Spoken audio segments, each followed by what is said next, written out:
Boa tarde, bem-vindos a mais um painel da Avel Investimentos, dessa vez aqui na Expert XP 2024. Eu sou Isadora Fontanari, sócia especialista de alocação da Avel Investimentos, e hoje eu estou com um convidado aqui muito especial, Luiz Fernando Figueiredo, da Jive Mauá, e ex-diretor do nosso Banco Central. Muito obrigada por falar conosco nessa tarde. Prazer enorme estar com vocês. Bom, gente, hoje a gente vai falar de cenário macro e eu queria começar conversando com você a respeito de Estados Unidos. Você deu uma entrevista em maio desse ano, onde você colocou que o Fed errou muito nos últimos anos e que precisava mudar a postura. Qual que é a sua visão dos próximos passos e o que a gente pode esperar? Se é realmente que o mercado está falando de cortes de 0,25 nas próximas 3 reuniões, as possibilidades de uma recessão por lá, como é que você vê esses sinais? Olha, realmente o Fed cansou de errar, né? Ele errou muito, muito mesmo, até que nesse início do ano ele acabou tendo uma postura mais dura e dizendo, olha, se a atividade econômica não arrefecer, não esfriar um pouco, eu não posso ter confiança que a inflação vai ficar baixa de maneira sustentável, porque hoje eu tenho mais demanda do que oferta, por isso que a inflação fica pressionada. Então, ele veio com um discurso muito mais nesta direção, sem ficar flertando em reduzir logo em seguida. E o que nós vimos nos últimos dados, eu diria dos último mês e meio, é que finalmente a cara é de uma desaceleração, sim, mercado de trabalho, etc. Então, é no final um alívio para o Fed, que ele finalmente vai poder reduzir de maneira sustentável a taxa de juros, né? Setembro é uma boa data, embora tenha saído um dado hoje que foi um dado mais forte. Mas é assim mesmo, né? Quando a economia está esfriando, ela tem dados mais fortes e dados mais fracos. Mas a média vai indo para uma direção mais tranquila. É para onde a gente está indo. Não existe risco de recessão, o risco é quase negligenciável, e o Fed vai começar, então, esse processo gradualmente. Perfeito. E com relação ao mercado de trabalho norte-americano, como você falou, a gente tem dados que vez ou outra vem um pouco mais fortes, mais fracos e assim por diante, mas você vê de fato as coisas se acalmando para o longo de 2024, ainda em 2025? Olha, hoje a gente tem um pouco mais de confiança de que sim, tanto o aumento do custo do trabalho já não está tão forte, as próprias contratações estão num outro nível. Então a gente vê vários sinais dentro da questão trabalho, né, que são vários itens que nos mostram que, olhando para frente, a cara é de um certo esfriamento. Graças a Deus, muito bem-vindo.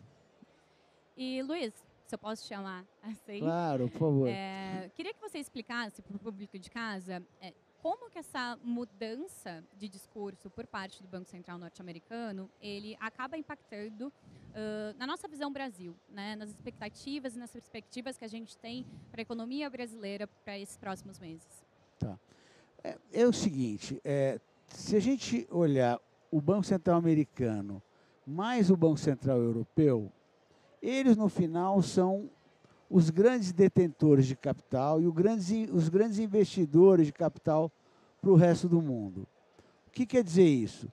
Isso quer dizer que quando o juro nessas duas regiões está mais alto, a tendência do capital é ficar lá dentro, é ficar nos Estados Unidos, é ficar na Europa. Na medida em que o juro vai caindo, os investidores vão ficando mais incentivados a procurar outras alternativas com mais risco, mas que tenham mais retorno. Então, quando acontece esse processo de queda de taxa de juros, os países emergentes, que são esses países com um pouco mais de risco, às vezes até com muito mais risco, há uma procura maior pelos ativos destes países. Isso também tem a ver com o Brasil. Você vê o Brasil hoje figurando dentro desses países emergentes como uma das principais oportunidades de alocação, que outros países você também enxerga aí brigando junto com o nosso por essa posição? Então, o Brasil tem aquela história de que o Brasil não é para principiante, né? Então, ele tem um lado muito bom, tem um lado mais ou menos, tem um lado que é uma porcaria. Vamos tentar destrinchar um pouco os três. O primeiro é, a economia vai muito bem, obrigado, hoje. Nós fizemos 6, 7 anos de grandes reformas, tanto macro quanto micro. A lista é enorme de reformas micro que foram feitas. Isso tudo ajudou muito o ambiente a ser um ambiente melhor. Não é por outra razão que os economistas têm errado muito as projeções de crescimento. O Brasil, invariavelmente, tem crescido muito mais do que se espera e de maneira sustentável.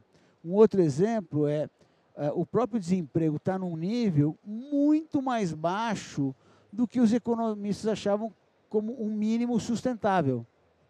Por quê? Porque tivemos reforma trabalhista, porque tivemos uma série de outras reformas que ajudaram muito a que isso acontecesse. Então, do ponto de vista de curto prazo, está ok. A economia está andando entre 2,5% e 3%, a inflação está vindo para a meta, o Banco Central conseguiu reduzir os juros, infelizmente não tanto, mas reduziu os juros. Muito bem, e para frente? Aí é que mora o perigo. O nosso governo, e assim o Brasil depende muito mais de questões locais do que externas, o nosso governo ele tem em duas vertentes, vamos dizer, gerido de maneira muito atrapalhada.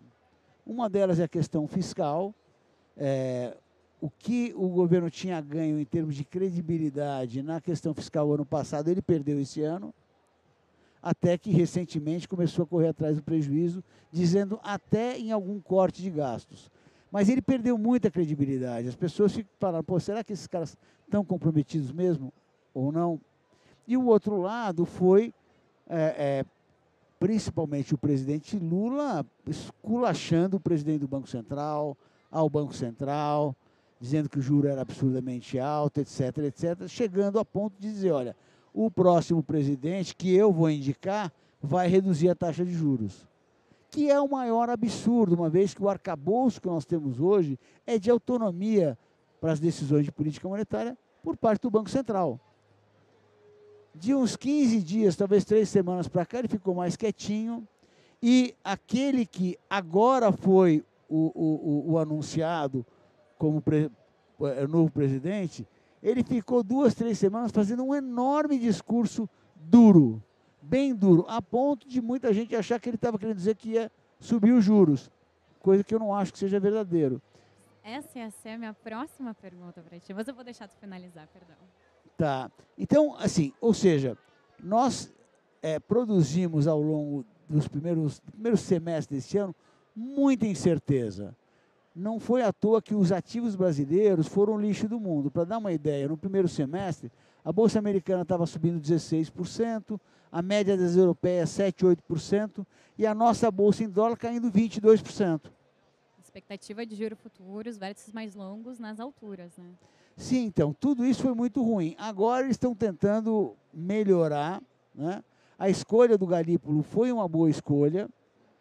Ele passou um ano tomando um enorme banho de loja de como se deve tratar a política monetária. Até eles fizeram uma bobagem, alguns diretores em maio aprenderam com isso. Então, eu acho que ele está mais pronto para ser o presidente do Banco Central. Claro que não dá para comparar com o Roberto Campos, mas não me parece que vai ser um Banco Central que não vai tomar decisões com base em técnica, com base nos dados, com base nas evidências e assim por diante. Eu acho que ele vai seguir nessa direção, sim.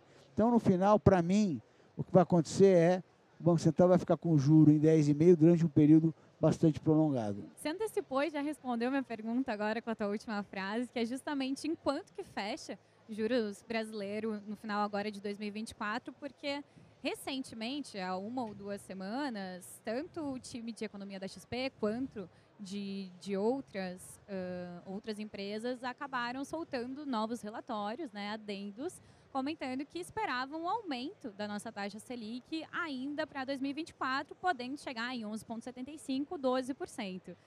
Como que você vê essas falas? Enfim, isso acabou assustando, né, muitos investidores. E qual é a tua visão nesse sentido? A minha visão é a seguinte,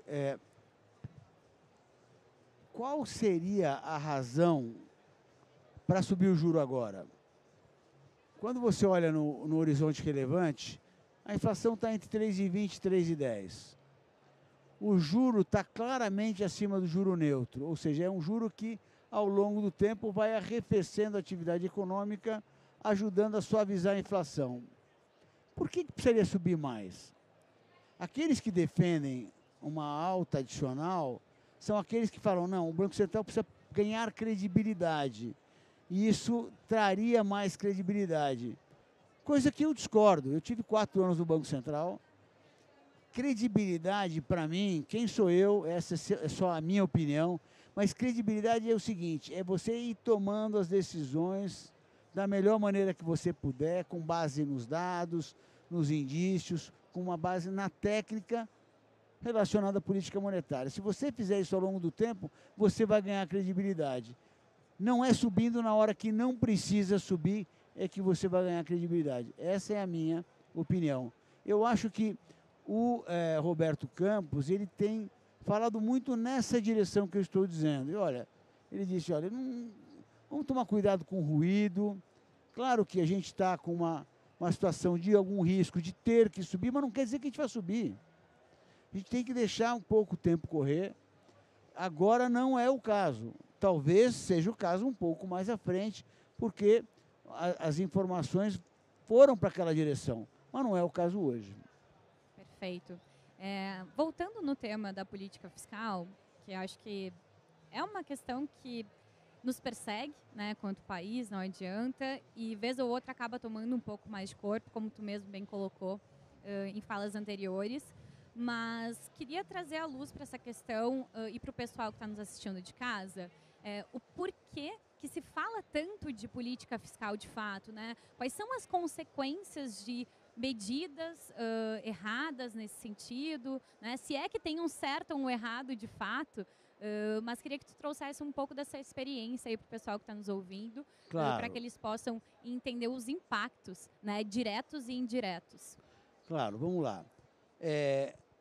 A política fiscal, ela em si, ela não é a coisa mais importante, mas ela é um pouco o pressuposto, né?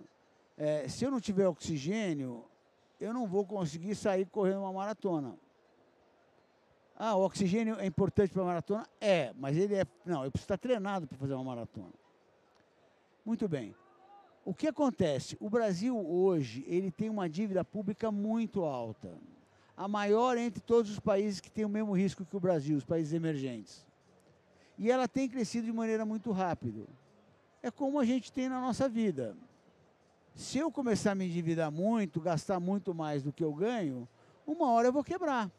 Vou ter que tirar meu filho da escola, vou ter que vender a casa que eu moro, e assim por diante. É um pouco disso que nós estamos falando. Se a dívida pública ela for percebida como uma dívida impagável, as pessoas vão rejeitar essa dívida, o governo não consegue rolar, ele quebra um pouco à frente. Quando ele quebra um pouco à frente, a atividade econômica despenca, o desemprego explode e coisas desse tipo.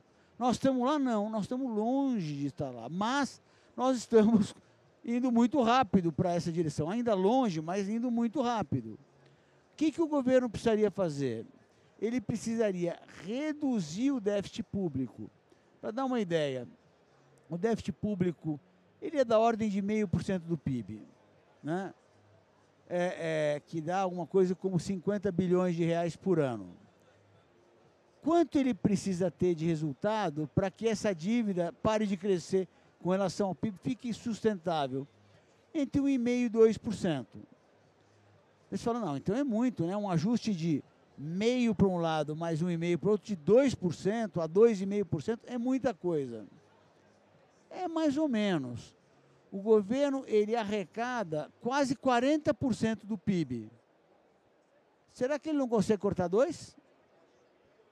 Mesmo ao longo do tempo? Será que tudo é tão prioritário assim? Não me parece. E, na verdade, é o seguinte, de novo, para que o ambiente seja um ambiente razoável, as pessoas prosperem, as empresas prosperem, consigam investir e assim sucessivamente, você precisa ter uma certa tranquilidade. Agora, se você está com medo de que a dívida pública vai ser rolada, vai ser financiada, você não consegue. Tudo que você não tem é um ambiente de estabilidade, portanto, você não vai investir, você não vai contratar, você não vai se endividar para comprar eventualmente uma casa e assim por diante. Perfeito. E antes da gente finalizar, queria que você fizesse um breve resumo assim do teu sentimento para o nosso país, né, ainda para 2024, 2025. Se é positivo, nem tanto, ou até mesmo negativo. Tá. Acho que não seria o caso, né, pelas falas até então. E também se tu consegue deixar dicas para quem está nos escutando em casa, de que ativos ou que classes e que mercados vocês enxergam hoje uma maior oportunidade e também aqueles que são essenciais a título de proteção. Sim. Então, eu não vejo o Brasil numa trajetória muito positiva, infelizmente. O que nós estamos vendo, não só na política fiscal, mas em várias outras coisas, acabou de sair aquele marco de óleo e gás horroroso. Então, tem uma série de coisas que estão acontecendo, infelizmente, na direção errada. Só que o Brasil fez 6 anos de grandes reformas. Então, o Brasil hoje está num outro patamar, está numa outra situação. Dito isso, eu acho que a gente vai ter, ou seja, a gente não vai entrar num período de uma piora horrorosa, mas gradualmente as coisas vão ficando um pouco pior desse ponto de vista mais macro. Não vai dar para navegar nessa situação? Não vai. Você tem que navegar com uma certa cautela adicional. E daí, quando eu olho o preço dos ativos, né, os ativos, as ações, nesse ambiente, elas são muito bons? Eu não sei te dizer. Talvez algumas sim, outras não, mas não é um ambiente tão propício para o mercado acionário melhorar muito. O juro, infelizmente, vai acabar tendo que ficar um pouco mais alto do que precisaria. Agora, quando eu olho para a renda fixa, tem muita coisa legal, porque o juro já está muito alto.